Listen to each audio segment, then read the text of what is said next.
Sir, would you like to hold your daughter? That's not my daughter. Check again. He left the hospital that same night, never looked back.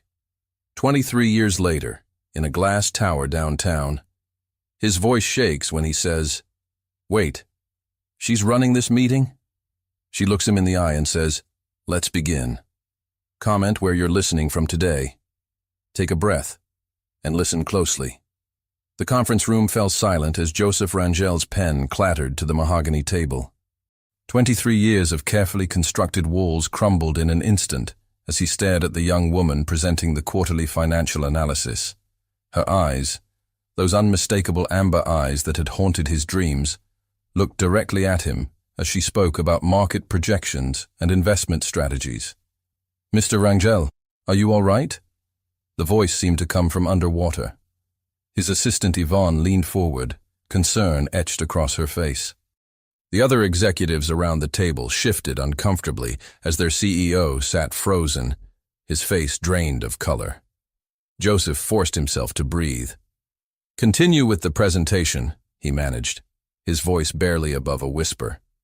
But his eyes never left the confident young woman at the head of the table. Martha Williams, according to the nameplate. His daughter. The child he'd abandoned before she drew her first breath. The year was 2001, and Joseph had been a different man then. At 25, he was fresh out of business school, drowning in student loans, and desperate to climb the corporate ladder at Henderson Financial Group. His relationship with Katie had been passionate, but complicated, a whirlwind romance that neither of their families supported. When Katie told him she was pregnant, Joseph felt the world closing in around him. His parents' voices echoed in his mind. "Think about your future, son. Think about what this will do to your career." The pressure from his family, the whispers from colleagues, the fear of being trapped in poverty, it all became too much. "I can't do this," he had told Katie that rainy November night, her belly round with their unborn child. "I'm not ready to be a father. This wasn't part of the plan." Katie's tears had fallen like the rain against the window. "Plans change, Joseph. Life changes. This baby deserves a father who will love her." "Her?" His voice had cracked. "It's a girl," Katie whispered. "I was going to surprise you." But Joseph had already made his choice. He left that night, transferring to the company's West Coast office within the week. He told himself it was better this way. Better for everyone. He sent money for the first few months, then stopped when the guilt became unbearable. It was easier to pretend none of it had happened. Now, watching Martha command the room with the same determination that had drawn him to her mother, Joseph felt the weight of 23 years pressing down on his chest.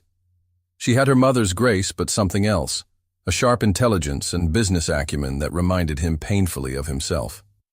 "Our latest investment portfolio has shown remarkable growth," Martha continued, clicking through slides with practiced ease. "The healthcare sector, particularly companies focused on organ transplant technologies and chronic illness management, has yielded a 37% return this quarter." Joseph gripped the edge of the table. The irony wasn't lost on him. His daughter was excelling in the very field he'd chosen over her. She belonged here, in this world of financial strategies and market analysis, more than he'd ever imagined possible. "Miss Williams," interrupted the chief financial officer, "these projections seem optimistic. What's your risk assessment on the biotech investments?"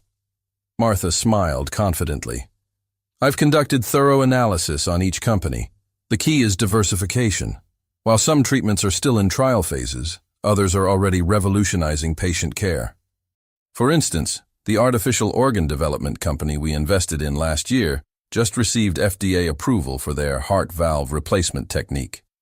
As she spoke, Joseph noticed the small scar above her left eyebrow, the same spot where he had a birthmark, the same slight dimple when she concentrated, the way she tilted her head when making a point, exactly like Katie used to do. His phone buzzed. A text from his wife Jennifer. "Don't forget Marge's parent-teacher conference at 4 p.m. She's been asking why you missed her recital last week." Marge, his 8-year-old daughter with Jennifer, the child he'd been present for every milestone, every scraped knee, every bedtime story. The daughter who knew her father's love unconditionally. The guilt that had been simmering for decades now boiled over. After the meeting ended, Joseph lingered as the executives filed out. Martha was packing her laptop, humming softly to herself. He recognized the melody, one Katie used to sing. "Miss Williams!" His voice caught in his throat. She looked up, and for a moment, time stood still. Those amber eyes studied his face with curiosity, and Joseph wondered if she saw the resemblance, if somewhere deep down she sensed the connection. "Yes, Mr. Rangel. Did you have questions about the quarterly report?" 1,000 questions burned in his throat. "How is your mother? Did you grow up happy? Do you know who I am? Can you ever forgive me?"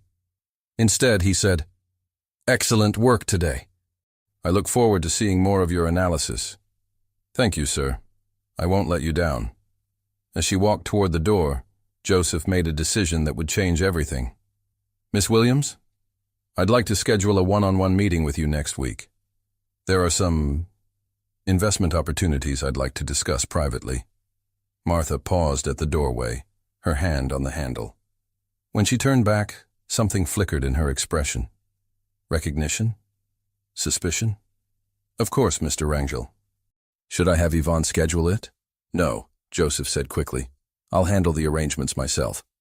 After she left, Joseph sat alone in the empty conference room, staring at the presentation screen, still displaying Martha's financial projections. His phone rang, Jennifer calling about Marge's conference, but he couldn't bring himself to answer. Because in that moment, Joseph realized that Martha Williams wasn't just another talented employee who had caught his attention. She had deliberately sought out his company, worked her way up to this moment when she would stand before him and force him to confront the choice he'd made 23 years ago. The question that terrified him most wasn't whether she knew who he was. It was what she planned to do about it. 3 days had passed since the conference room revelation, and Joseph couldn't concentrate on anything. His wife Jennifer noticed his distraction over dinner Tuesday night when he'd pushed his food around his plate, lost in thought.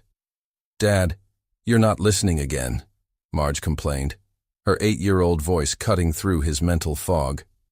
"I said Mrs. Peterson wants to meet with you about the science fair project." "Sorry, sweetheart." Joseph forced a smile, reaching over to ruffle her blonde hair. "Tell me about your project again." "It's about organ donation and how it saves lives. Tommy's uncle got a new kidney last year, and now he can play baseball again." Marge's eyes lit up with innocent enthusiasm. "Did you know that one donor can help up to 8 different people?" The irony hit Joseph like a physical blow. Even his youngest daughter was unconsciously echoing the themes that had dominated his thoughts since seeing Martha. He caught Jennifer's concerned look across the table. "That's wonderful, honey," he managed. "We'll make sure you have everything you need." Later that evening, after Marge was asleep, Jennifer cornered him in their home office. "Joseph, what's going on? You've been somewhere else entirely since Monday." He looked up from his laptop, where he'd been staring at Martha's employee file for the 100th time. Martha Michelle Williams, 23, graduated summa cum laude from Howard University with a degree in finance and economics. Previous internships at 3 major investment firms. No mention of family, no emergency contacts listed except a woman named Katie Williams, her mother. "Just work stress," he lied, closing the laptop. "We're considering some major investments in the healthcare sector." Jennifer sat on the arm of his chair, her hand gentle on his shoulder. "You know you can talk to me about anything, right? We've been married 10 years, Joseph. I know when something's eating at you." He almost told her everything in that moment. Almost confessed about the daughter he'd abandoned, about the guilt that had shaped every decision he'd made since. But looking at Jennifer's trusting face, thinking about Marge sleeping peacefully upstairs, he couldn't bring himself to shatter their world. "I'm fine," he said, kissing her forehead. "Really?" Thursday morning arrived with Seattle's typical drizzle, and Joseph found himself arriving at the office an hour early. He'd barely slept, his mind churning with questions about Martha's motives. Had she deliberately sought out his company? How much did she know about their connection? His phone buzzed with a text from Yvonne. Martha Williams requested to move your meeting to today at 2 p.m. She said it was urgent. Should I confirm? Joseph's heart hammered against his ribs. He typed back, confirm. And Yvonne? I don't want to be disturbed during that meeting. No exceptions. The morning crawled by.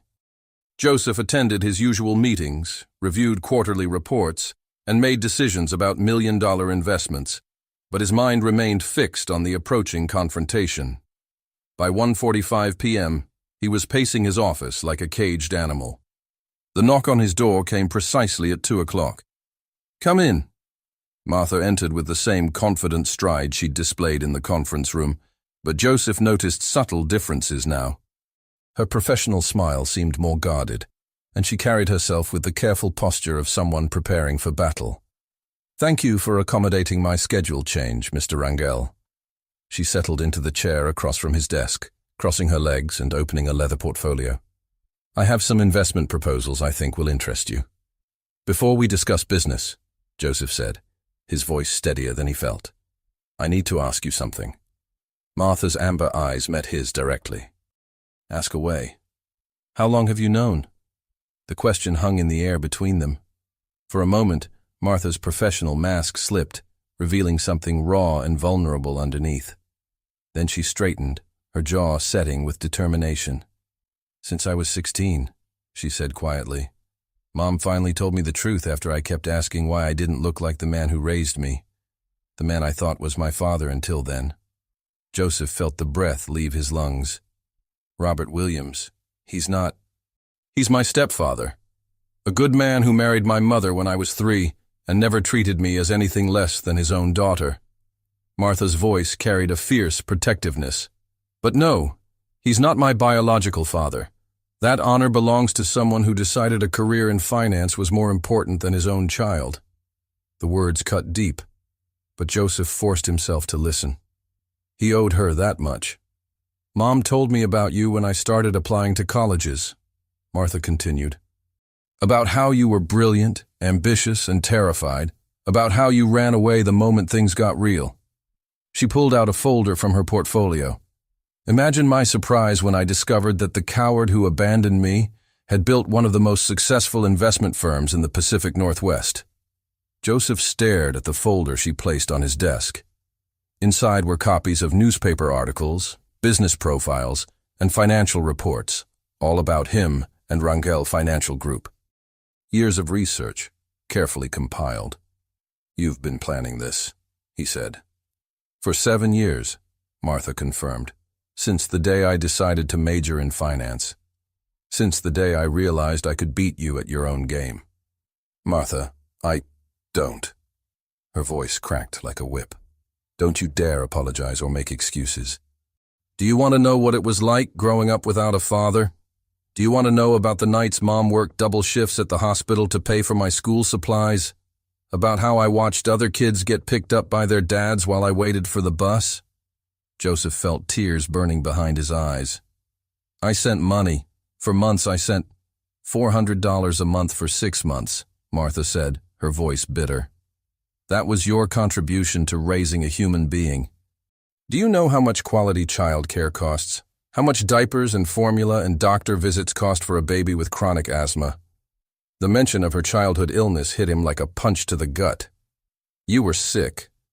Severe asthma until I was 8. In and out of the hospital constantly. Mom said I almost died twice before my 3rd birthday. Martha's professional composure finally cracked, revealing the pain of a little girl who'd grown up too fast. She used to cry at night, thinking I couldn't hear her. Worried about medical bills, about whether she could afford my inhaler medication, about what would happen if she got sick too. Joseph gripped the edge of his desk. All those years, while he'd been building his career, climbing the corporate ladder, his daughter had been fighting for her life. Why didn't Katie call me? Why didn't she? She tried. Martha pulled out another document, a phone bill from 2002. Highlighted entries showed multiple calls to his old number, all lasting less than 30 seconds. You changed your number, blocked her emails, made it clear you wanted nothing to do with us. The evidence of his cowardice lay spread across his desk like an indictment. Joseph remembered those early months in California, how he'd convinced himself that cutting all contact was kinder than stringing them along. How wrong he'd been. "So yes," Martha said, standing and smoothing her skirt. "I've known exactly who you are for 7 years, and I've spent every day since then preparing to face you." "What do you want from me?" Joseph asked, his voice hoarse. Martha smiled, but it was cold as winter rain. "I want you to understand what you threw away. I want you to see the daughter you abandoned become everything you never thought she could be. And I want you to know that I did it all without you." She moved toward the door, then paused. "Oh, and Joseph, you might want to check your investment portfolio, particularly the healthcare stocks I recommended. I think you'll find some interesting developments in the organ transplant research sector." As the door closed behind her, Joseph frantically opened his laptop. The healthcare investments Martha had recommended were indeed showing unusual activity, but not the kind that made money. 3 of the companies had been flagged by the SEC for questionable practices. Another was facing a class action lawsuit from patients who'd received faulty medical devices. His phone rang. The caller ID showed his personal banker. "Joseph, we need to talk. There's been some unusual activity in your accounts." As the banker's voice droned on about suspicious transactions and frozen assets, Joseph realized that Martha hadn't come here just to confront him. She'd come here to destroy him, the same way he'd destroyed her chance at having a father. The war for his daughter's forgiveness had begun, and he was already losing. The emergency board meeting was called for Friday morning at 8 a.m. sharp, and Joseph knew he was walking into an execution. The previous 24 hours had been a nightmare of frozen accounts, SEC inquiries, and panicked phone calls from investors. His personal banker had delivered the devastating news. Someone with insider access had manipulated several high-risk investments, making it appear as though Joseph had deliberately misled clients about the stability of certain healthcare ventures. "Gentlemen, ladies," Joseph addressed the board members seated around the polished conference table. Their faces ranged from disappointed to openly hostile. "I understand there are concerns about recent market fluctuations affecting our healthcare portfolio." "Concerns?" Jamie Morrison, the board chairman and Joseph's longtime mentor, slammed a folder onto the table. "Joseph, we're facing potential fraud charges. 3 of our biggest clients are threatening to pull their investments. The Seattle Times is running a story tomorrow about questionable practices at Rangel Financial." Margaret Young, the board's longest-serving member, leaned forward. "The SEC has requested all documentation related to your healthcare investments from the past 6 months. They're particularly interested in the recommendations that came from your new analyst, Miss Williams." Joseph felt his blood turn to ice. Of course. Martha had covered her tracks perfectly, making it look like he was the mastermind behind the fraudulent recommendations while positioning herself as an unwitting accomplice. "I can explain everything," Joseph said, though he wasn't sure he could. "How do you tell a room full of business professionals that your abandoned daughter has orchestrated an elaborate revenge plot?" "The explanation we need," Jamie said grimly, "is why you approved investments in companies that were already under federal investigation, why you didn't disclose the risks to our clients, and why your personal trading account shows suspicious activity that suggests insider trading." The room spun around Joseph. Insider trading? That could mean prison time, not just professional disgrace. "Jamie, you've known me for 15 years. You know I would never—" "What I know," Jamie interrupted, "is that someone in this company has been feeding information to competitors and manipulating our investment recommendations. And right now, all evidence points to you."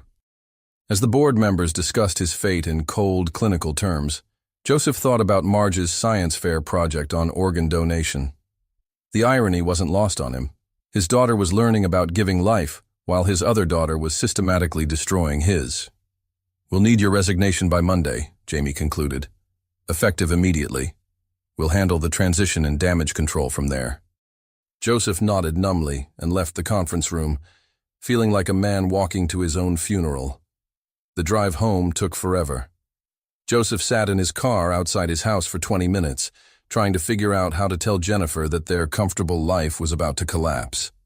The house they'd bought 3 years ago, Marge's private school tuition, Jennifer's part-time job at the art gallery that barely covered her expenses, all of it deep depended on his income. Inside, he found Jennifer in the kitchen, helping Marge with her weekend homework. The domestic scene, his wife's gentle voice explaining math problems, Marge's concentrated frown as she worked through equations, felt like something from another lifetime. "Dad!" Marge jumped up and hugged his waist. "Mom made your favorite cookies. Want to help me finish this math?" "In a minute, sweetheart," Joseph said, his voice thick. "I need to talk to Mom first." Jennifer looked up from Marge's worksheet, immediately sensing trouble. After 10 years of marriage, she could read his expressions like a book. "Marge, why don't you go practice piano for a bit? Dad and I need to discuss some grown-up things." Once Marge was out of earshot, Jennifer took his hands. "What happened? You look like someone died." "In a way, someone did," Joseph said. He told her everything. About Martha, about the board meeting, about the resignation and impending investigation. He watched Jennifer's face cycle through shock, confusion, and finally, a kind of numb acceptance. 23 years, she said quietly. "You had a daughter for 23 years and never told me." "Jennifer, Does Marge know she has a sister?" The word sister hit Joseph like a physical blow. He'd been so focused on his own guilt and Martha's revenge that he hadn't considered the impact on Marge. His 8-year-old daughter, who'd always wanted a sibling, had a half-sister who wanted to destroy their family. "No one knows except us," Joseph said. "And Martha's mother." Jennifer stood up abruptly, pacing to the window that overlooked their carefully maintained garden. "We're going to lose the house, aren't we?" "Probably. The legal fees alone." Joseph couldn't finish the sentence. She turned back to him, and he was surprised to see not anger in her eyes, but something that looked almost like relief. "You know what the hardest part of our marriage has been, Joseph? The secrets. The way you disappear into yourself sometimes, especially around Marge's birthday or Father's Day. The way you'd overcompensate, buying expensive gifts or planning elaborate trips, like you were trying to prove something." Joseph stared at her. "You knew something was wrong?" "I knew you were carrying guilt about something. I just thought it was about your parents, or maybe an old relationship that ended badly." Jennifer sat back down, reaching for his hands again. "I never imagined it was about a child." They sat in silence for several minutes, the weight of 23 years of secrets settling between them. Finally, Jennifer spoke again. "What's she like?" "Martha?" "Smart. Brilliant, actually. Everything I would have been proud of if—" He trailed off. "If you hadn't been a coward," Jennifer finished gently. "Yes. What does she want, besides destroying your career?" Joseph thought about Martha's cold smile, the years of planning, the meticulous way she'd orchestrated his downfall. "I think she wants me to understand what I cost her, what I cost her mother. She wants me to suffer the way they did." "And Marge? What happens to Marge in all this?" Before Joseph could answer, Marge herself appeared in the doorway, her face pale and worried. "Dad? Why are you and Mom crying? What's wrong?" Joseph opened his arms, and Marge ran to him, climbing onto his lap like she used to when she was smaller. He held her tight, breathing in the strawberry scent of her shampoo, trying to memorize the moment before everything changed. "Remember how you've always wanted a big sister?" he said carefully. Marge nodded eagerly. "You know I do. I ask for one every birthday." "Well, it turns out you have one. But it's complicated, sweetheart. Very complicated." As Joseph began to explain, in terms an 8-year-old could understand, that he'd made mistakes before she was born, his phone buzzed with a text message. The number was unknown, but he recognized the tone immediately. "Enjoying your weekend? Don't worry. Monday will be much more interesting. Your loving daughter, Z." Attached was a photo that made his blood freeze. Marge leaving her elementary school that afternoon, backpack bouncing as she ran toward the car pickup line. Martha had been watching his family, studying them the same way she'd studied his business. The message was clear. She wasn't just coming for his career anymore. She was coming for everything he held dear. "Dad?" Marge's voice seemed to come from very far away. "Why do you look scared?" Because Joseph realized with growing horror, Martha wasn't just his abandoned daughter seeking justice. She was a young woman who'd spent years planning the perfect revenge, and she was just getting started. He looked at Jennifer, who had read the message over his shoulder.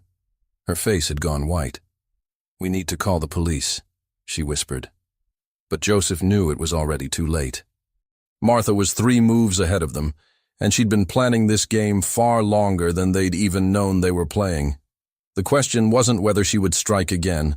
The question was how far she was willing to go to make him pay for the choice he'd made 23 years ago. Joseph didn't sleep that weekend.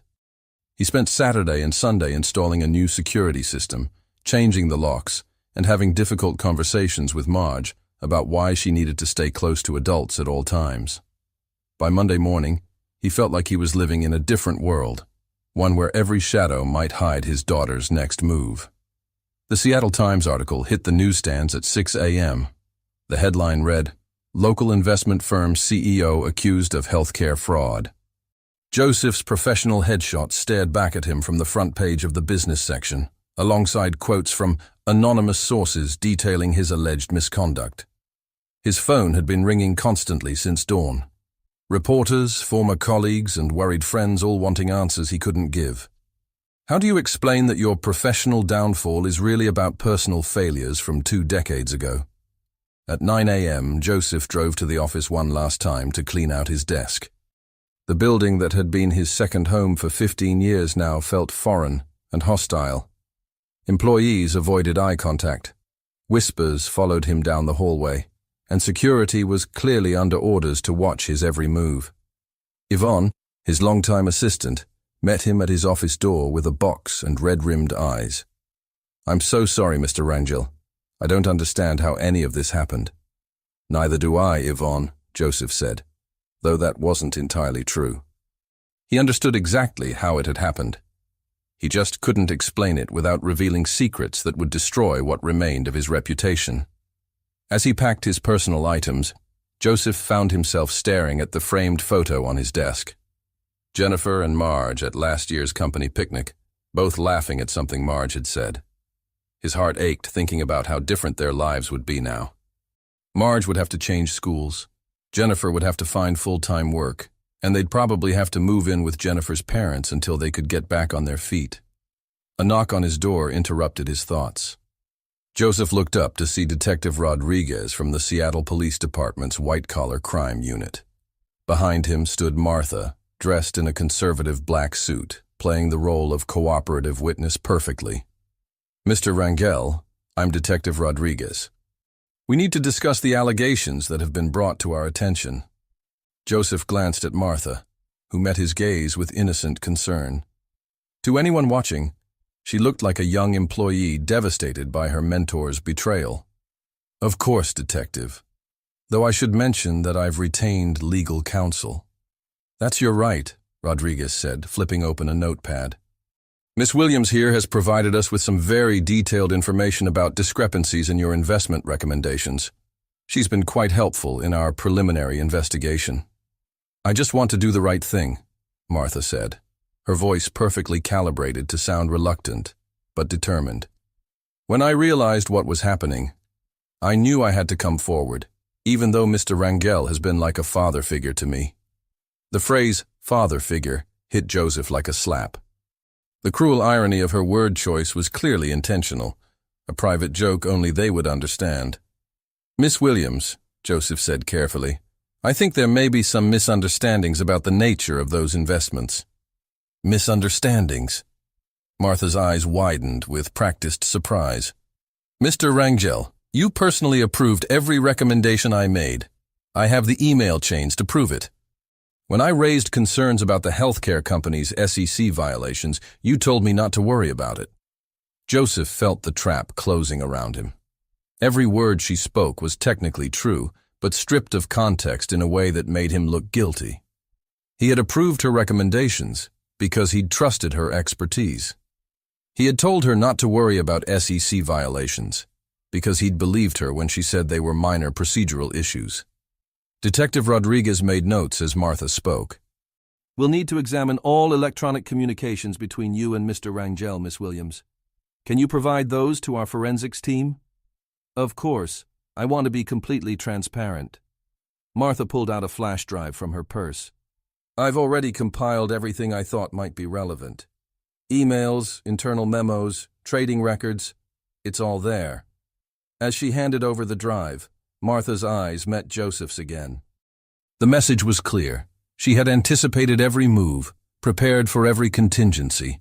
This wasn't just revenge, it was a masterpiece of calculated destruction.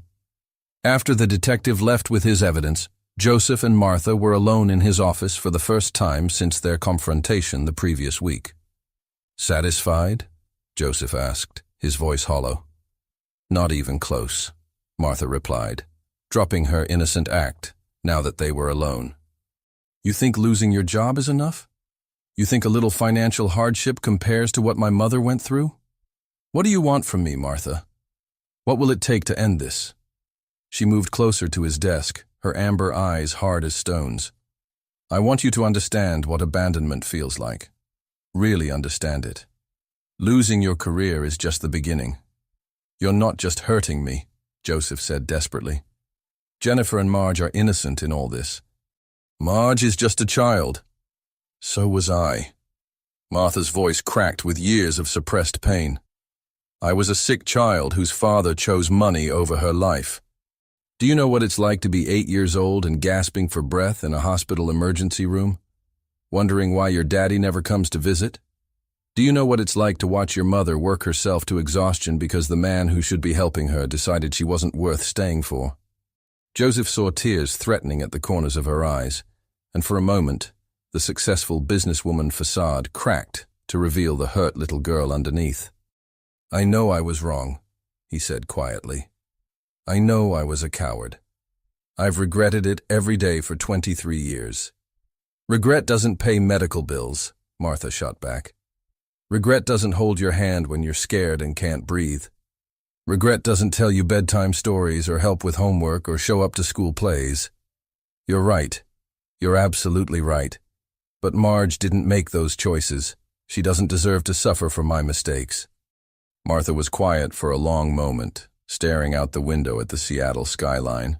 When she spoke again, her voice was softer, but no less determined. "Maybe Marge will learn something valuable from this. Maybe she'll learn that choices have consequences, that fathers can disappoint you, that the people you trust most can let you down." She turned back to face him. "Maybe she'll grow up stronger because of it, like I did. Or maybe she'll grow up damaged and angry, like you did." The words hung in the air between them. Joseph immediately regretted saying them, but they were out now, and the truth of them was written all over Martha's face. She picked up her purse and headed for the door, then paused without turning around. "There's something else you should know," she said.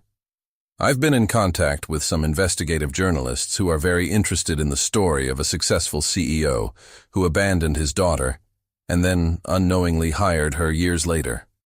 It's the kind of human interest piece that could go national." Joseph felt his last hope crumble. "Martha, please. Think about what that kind of publicity will do to Marge. She'll be bullied at school, strangers will recognize her." "She'll survive," Martha said coldly, "just like I did." After she left, Joseph sat alone in his empty office, surrounded by packed boxes and 20 years of achievements that now meant nothing. His phone buzzed with a text from Jennifer. "Marge is asking why reporters were calling the house. What do I tell her?" But before he could respond, another message came through, this one from an unknown number. "Check your email. The story goes live at midnight. You have until then to decide how you want this to end. Z." Joseph opened his laptop with shaking hands. In his inbox was a draft article from a prominent financial magazine, complete with family photos that Martha had somehow obtained and quotes from sources close to the situation, detailing his abandonment of his pregnant girlfriend decades ago. The article painted him as a cold-hearted opportunist who'd chosen career advancement over fatherhood, then hypocritically built a reputation on family values while hiding his dark secret. It would destroy not just his career, but his family's privacy and peace forever. At the bottom of the email was a single line: "Call me if you want to discuss terms. Otherwise, this goes live in 3 hours." Joseph stared at the message, realizing that everything up to this point had been just the opening moves in Martha's game. Now she was ready to make her real demands, and he had no choice but to listen. Because the alternative wasn't just his own destruction. It was Marge's childhood, Jennifer's stability, and any hope of redemption he might have left. Joseph stared at his phone for 10 minutes before finally dialing Martha's number. She answered on the first ring, as if she'd been waiting. "I was wondering if you'd call," she said, her voice unnervingly calm. "What do you want, Martha?" "Meet me at Pike Place Market in 1 hour. The little coffee shop overlooking Elliott Bay. You'll know it when you see it. Come alone." The line went dead. Joseph looked around his empty office one last time, grabbed his jacket, and headed out into the Seattle drizzle that seemed to match his mood perfectly. Pike Place Market buzzed with its usual afternoon energy. Tourists buying flowers, street musicians playing for tips, vendors hawking fresh salmon. Joseph found the coffee shop Martha had mentioned, a tiny place tucked between a bookstore and a handmade jewelry stall. Through the rain-streaked window, he could see her sitting at a corner table, staring out at the gray waters of Elliott Bay. She looked different somehow. Younger, more vulnerable. The severe business suit had been replaced by jeans and a simple sweater, and her hair fell loose around her shoulders instead of being pulled back in its usual professional style. Joseph ordered a coffee he didn't want and sat down across from her. For several minutes, they sat in silence, watching ferries cross the bay while tourists chatted at nearby tables. "Mom used to bring me here when I was little," Martha said finally, "before she could afford much. But she wanted me to see beautiful things. We'd sit by the water and she'd tell me stories about the fish swimming beneath the surface, about boats carrying people to adventures." Joseph felt his throat tighten. Katie always was a dreamer. She still is. Did you know she's a nurse practitioner now?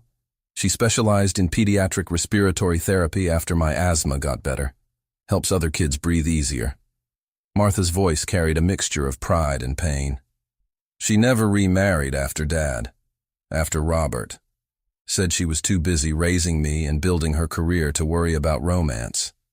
"I'm glad she found her calling," Joseph said carefully. "She always wanted to help people."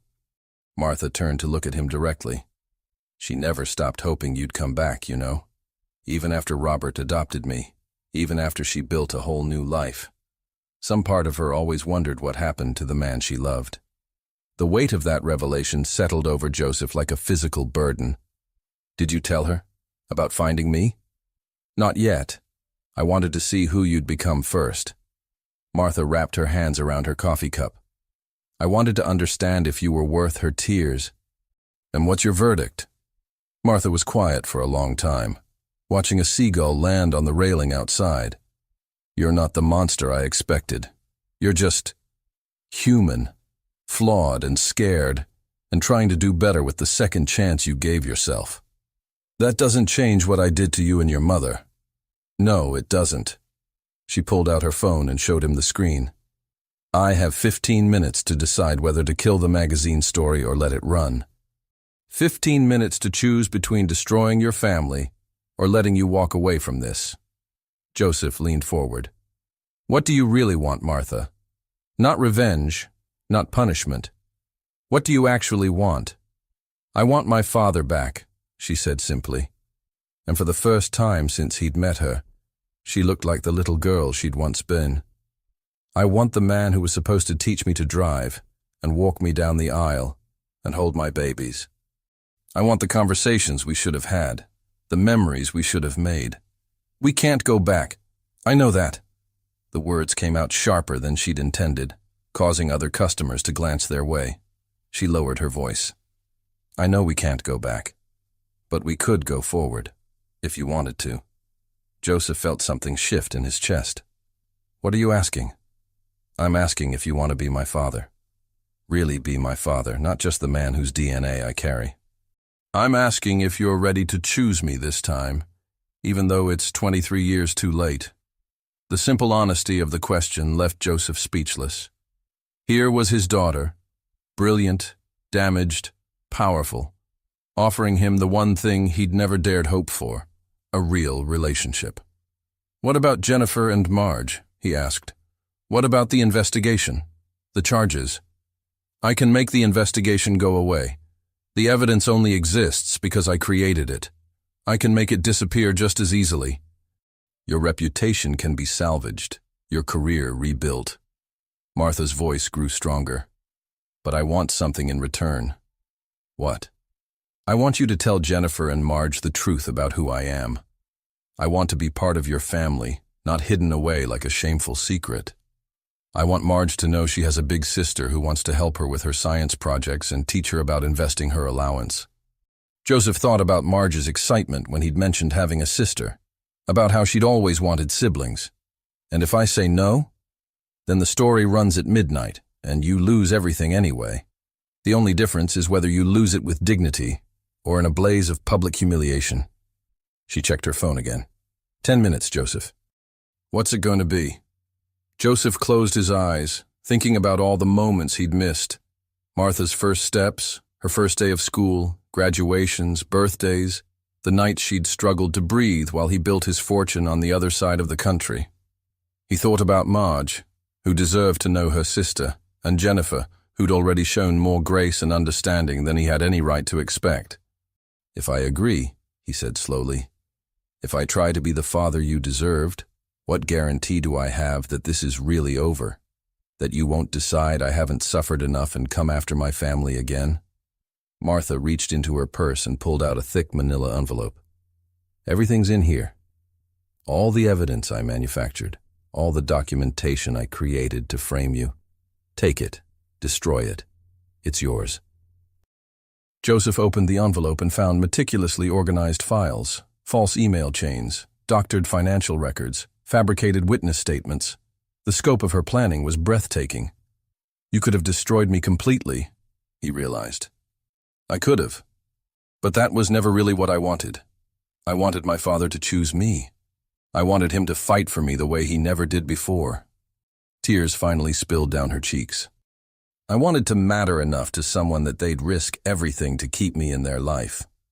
Joseph reached across the table and took her hand, his daughter's hand, for the first time in 23 years. "You matter, Martha. You've always mattered.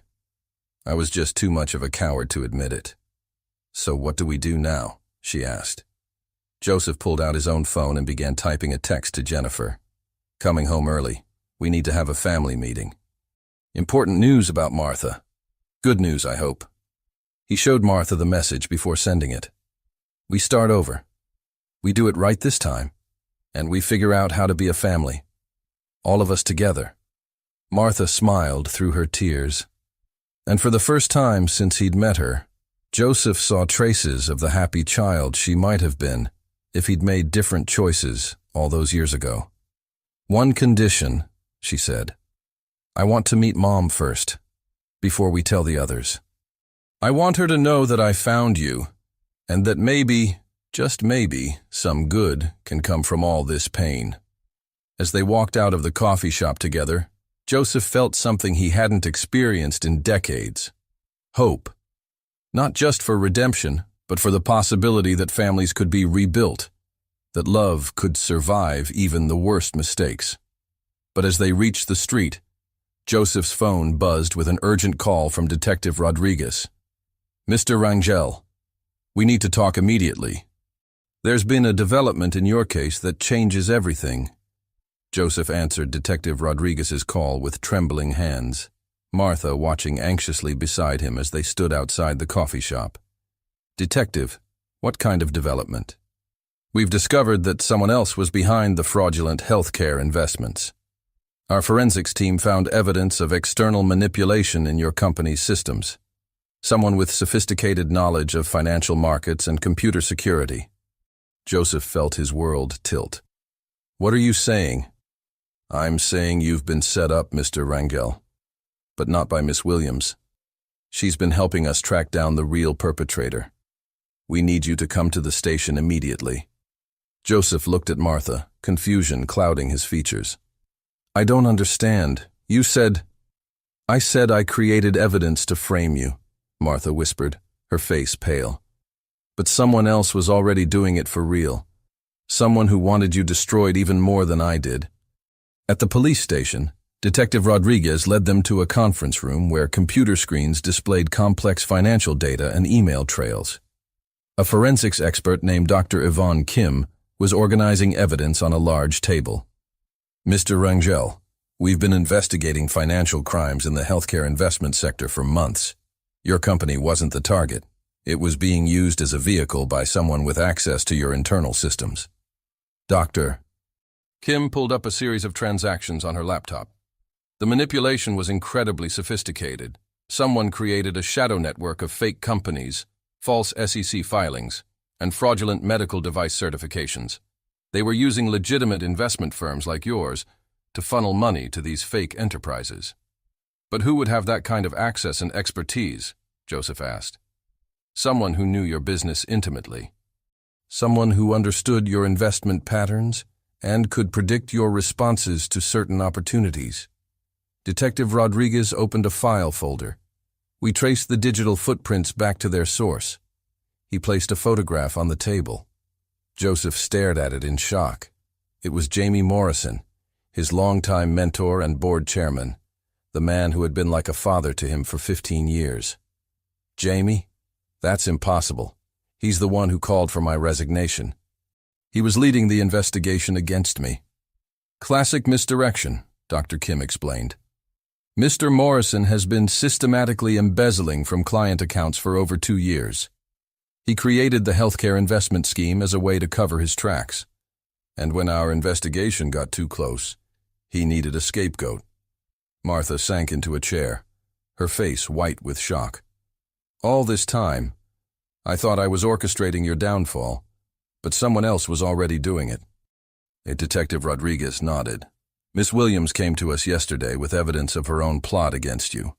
When she realized there was real fraud happening alongside her fake evidence, she decided to come clean and help us catch the actual criminal." Joseph looked at his daughter with new understanding. "You turned yourself in?" "When I saw that article about the SEC investigation, I realized something was wrong. My fake evidence was amateurish compared to what they were finding. Someone with real resources and inside knowledge was behind the actual fraud." Martha's voice was small. "I may have wanted revenge, but I didn't want you to go to prison for crimes you didn't commit." Dr. Kim continued explaining the technical details. "Mr. Morrison used his position as board chairman to approve investments in companies that existed only on paper.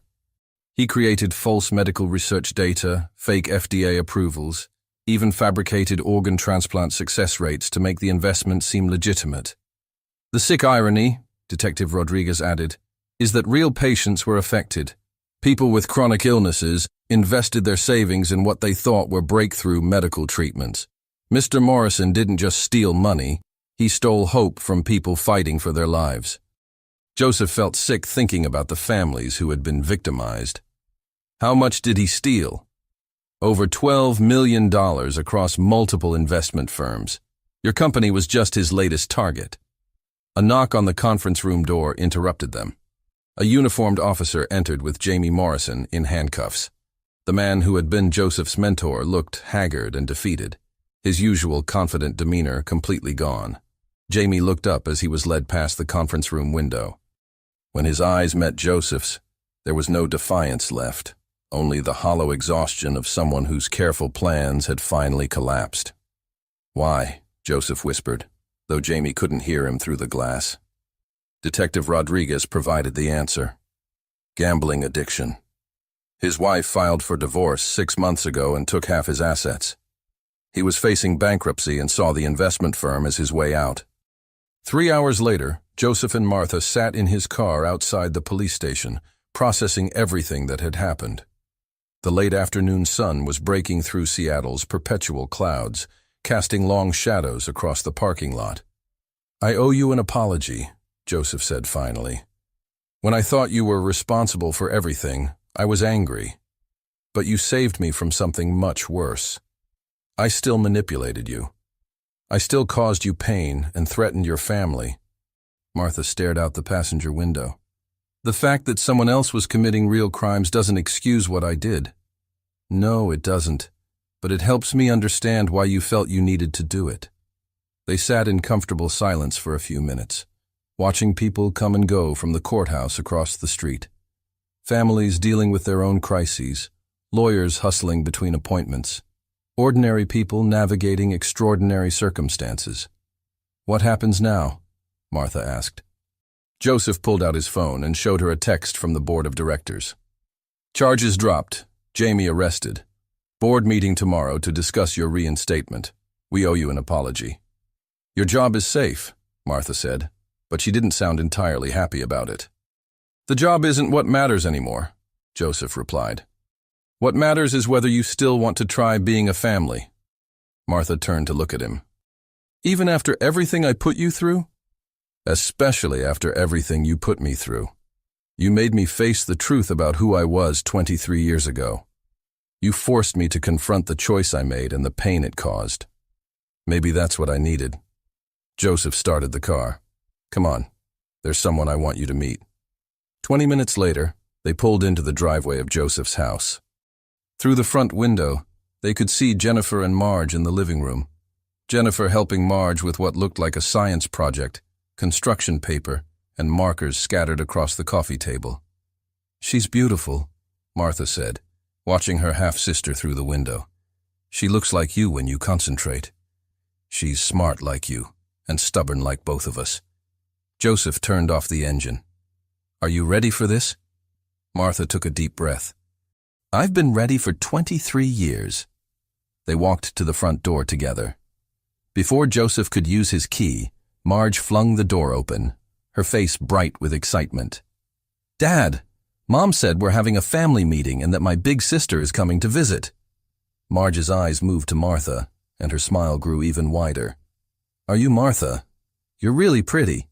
Do you want to see my science project? It's about organ donation and how families help each other. The innocent perfection of Marge's welcome brought tears to Martha's eyes. This little girl, who had every right to see her as a threat, was welcoming her with pure joy. I'd love to see your project, Martha said, kneeling down to Marge's level. And maybe I can help you with the parts about financial planning for medical treatments. That's what I do for work. Really, that's so cool.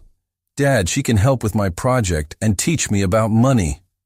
Jennifer appeared in the doorway, and Joseph saw in her face the same grace she'd shown throughout this entire ordeal. She stepped forward and embraced Martha gently. Welcome to our family, Jennifer said simply. We have a lot to figure out, but we'll do it together. As they all walked into the house together, Joseph, Jennifer, Marge, and Martha, Joseph realized that some mistakes could never be undone. But sometimes, with enough love and courage and sheer stubborn hope, they could be transformed into something better. 6 months later, Marge won first place at the science fair with her project on organ donation and healthcare financing. Her presentation included a section on how families can prepare financially for medical emergencies, researched and written with help from her big sister Martha. In the audience, Joseph sat between Jennifer and Katie, who had flown in from Atlanta to watch her daughter receive an award for academic mentorship. The four adults had had many difficult conversations over the past months, working through decades of pain and regret.